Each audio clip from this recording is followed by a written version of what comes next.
Fora do Baralho, edição extra de resposta às perguntas dos ouvintes. Podem sempre escrever-nos para fora do baralho@observador.pt. Esta semana, capta-te, Jorge Fernandes, vamos a isto. Temos perguntas mais do plano internacional, embora aqui também tem que ver, a segunda pergunta tem que ver com Portugal, mas já lá vamos. A Maria Helena Pereira quer falar sobre o novo primeiro-ministro da Hungria, que fez a primeira visita a Bruxelas esta semana, reuniu-se com a Presidente da Comissão Europeia, Ursula von der Leyen, e também com o Presidente do Conselho Europeu, António Costa. Podemos dizer que com Péter Magyar há mesmo um virar de página da relação dos húngaros com o Bloco Comunitário? Bem, olá Vanessa, eu penso que sim, aparentemente há um virar de página, até porque há aqui um interesse mútuo, digamos assim, em que esse virar de página aconteça. A Hungria, convém relembrar, os últimos 16 anos em que Orbán foi primeiro-ministro, teve um desempenho económico pífio. Portanto, convém relembrar para os nossos ouvintes, que não sei se sabem, a Hungria não está no euro. E, portanto, não está no euro. A moeda, claro, tem um mecanismo de valorização e desvalorização autónomo, portanto pode, no fundo, jogar com a força da moeda e com a valorização da moeda para combater, para ganhar competitividade, mas, por exemplo, quando há crises inflacionárias, também está muito mais exposta do que, por exemplo, Portugal, que tem uma moeda forte e que, nesses momentos, está sempre muito mais protegido de grandes problemas. Por exemplo, começa logo pela importação de matérias-primas, como o petróleo, ou o gás, etc. E, portanto, a Hungria sofreu particularmente, por exemplo, nos últimos 4 a 5 anos, no fundo, desde a pandemia até hoje, a Hungria teve uma inflação acumulada de cerca de 50%. Estamos a falar de uma coisa que não é de sumenos. Portanto, existe um grande interesse por parte dos húngaros, independentemente de considerações ideológicas que o novo primeiro-ministro possa ter, do ponto de vista puramente estratégico,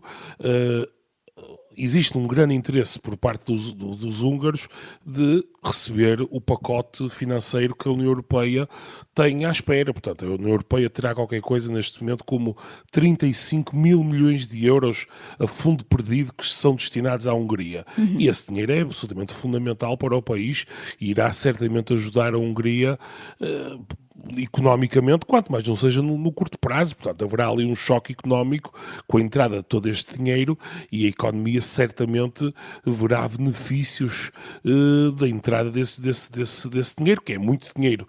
E, portanto, sob esse ponto de vista, há um grande interesse por parte de Budapeste. Da parte de Bruxelas, é evidente que o interesse também é muito forte. A Hungria estava a ser até agora um ponto de veto importante, especialmente em matérias relacionadas com a Ucrânia.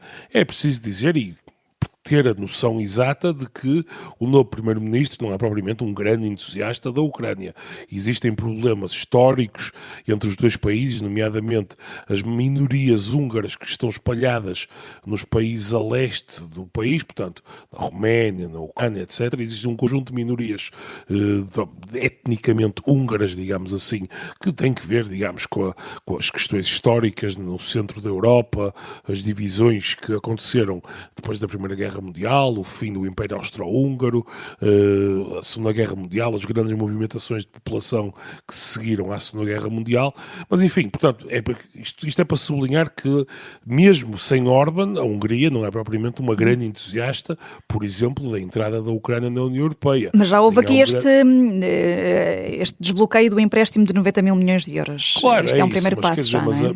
mas já aqui, naturalmente, entre a opção, digamos, maximalista, que é o apoio incondicional à Ucrânia, ou um apoio mais, digamos, mais cético, mas mesmo assim um apoio, estamos a falar de situações muito diferentes e de facto o novo primeiro-ministro já indicou que a Hungria vai levantar o veto ao empréstimo europeu que se destina ao esforço de guerra ucraniano e, portanto, digamos que, como se costuma dizer, é preciso dois para dançar o tango e, neste caso, naturalmente, ambos querem dançar o tango, portanto, a Hungria tem coisas que Bruxelas tem e vice-versa e, portanto, estrategicamente, naturalmente, pelo menos no imediato, haverá aqui uma aproximação entre as duas partes. Veremos como é que a médio e longo prazo esta relação evolui e, portanto, perceberemos de maneira mais clara como é que o novo Primeiro-Ministro da Hungria se quer posicionar.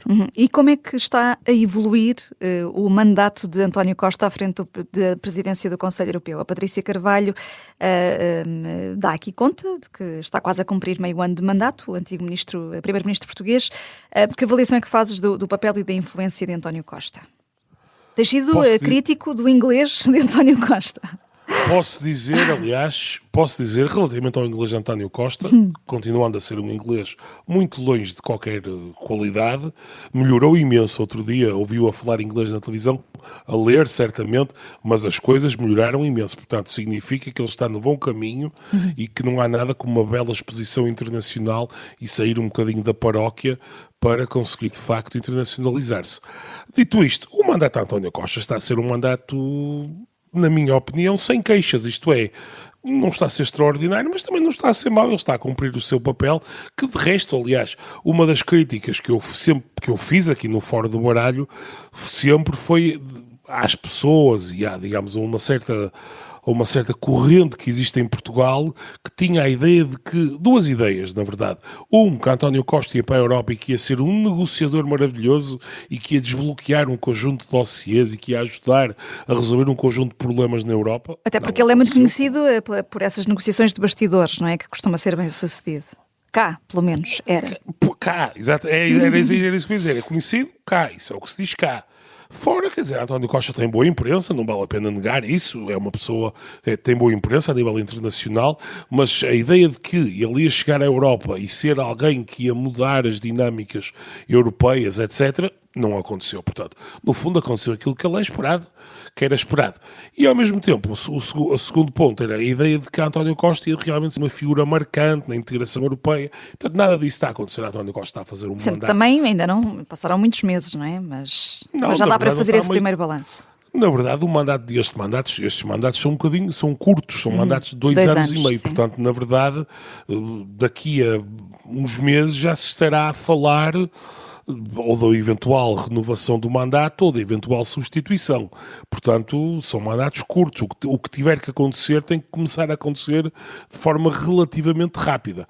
Agora, eu acho que António Costa está a fazer um bom lugar, certamente melhor que o seu antecessor, Charles Michel, cuja antipatia e dificuldades de comunicação com a Presidente da Comissão Europeia eram públicos e notórios. Eu acho que, sob esse ponto de vista, as coisas naturalmente melhoraram. Acho que António Costa, claramente, enfim, tem uma relação boa com Ursula von der Leyen, pelo menos é o que passa publicamente e na imprensa e nas televisões, e portanto, sob esse ponto de vista, acho que António Costa está a fazer um mandato regular, mas pronto, quer dizer, será uma nota de rodapé, quando terminar o mandato será uma nota de rodapé na integração europeia, não deixará qualquer tipo de marca, o que também não era suposto, quer dizer, este tipo de lugar é um lugar, digamos, pouco mais do que cerimonial e, portanto, não havia grandes expectativas, da minha parte, pelo menos, que houvesse aqui grandes mudanças, mas, portanto, acho que António Costa está a cumprir, está a aprender a falar inglês, nota-se que em alguns temas internacionais já tem muito mais traquejo, isso sem dúvida nenhuma,